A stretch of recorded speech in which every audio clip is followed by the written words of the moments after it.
Welcome to NBA Minds. I made this channel to talk about NBA predictions, outcomes, ratings, and a lot more.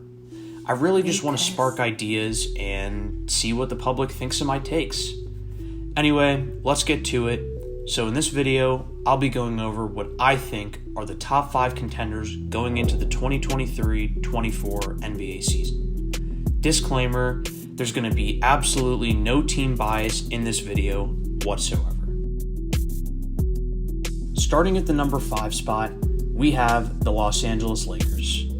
The Lakers are a team I had a hard time ranking just because LeBron is going to be 39 in December, and for the past couple of seasons, him and Anthony Davis have had a lot of injuries which hindered their success. They did just make the Western Conference Finals, and I still feel like they have a pretty good chance at winning next year, but it's just going to be hard considering their health history. Going into number 4, we have the Milwaukee Bucks.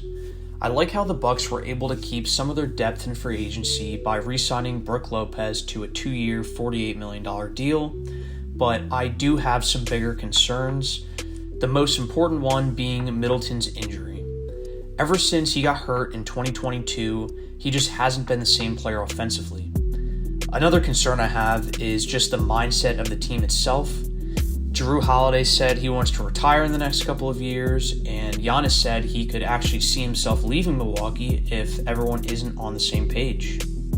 These are things that really can affect a team's chemistry, but I do still believe they have a very good chance at winning since it looks like their only real competition in the East is the Boston Celtics. Next up, at number 3, the Phoenix Suns. I know I'll get some pushback on this ranking because it is a new team with Bradley Beal and Kevin Durant joining, and you have players like Mikal Bridges and Cam Johnson now in Brooklyn, and Chris Paul now in Golden State. But in terms of just pure firepower, I do believe that they would just flat out outplay teams like Milwaukee and the Lakers. Despite this, I do have some concerns when it comes to pairing.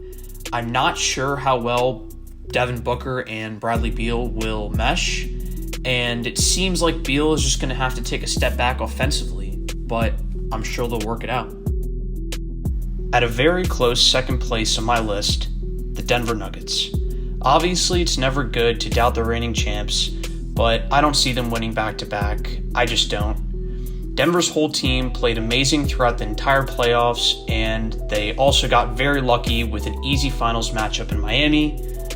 You know, Jokic is the best center in the league. I don't think many people would dispute that, but I find it hard to comfortably say that they are going to win again, especially with my number 1 spot competing against them.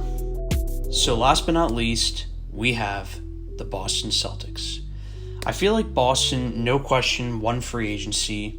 For the last couple of years, they've been missing that big man presence, and it's been a really big struggle for them to guard big teams like Milwaukee and Miami with Giannis and Bam, but the acquisition of Kristaps Porzingis perfectly filled this void.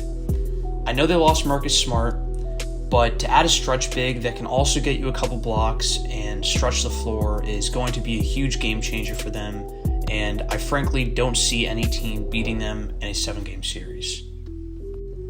So that pretty much sums up my list and this video. If you liked or disliked my list, please let me know in the comments, and don't forget to subscribe. See you in the next one.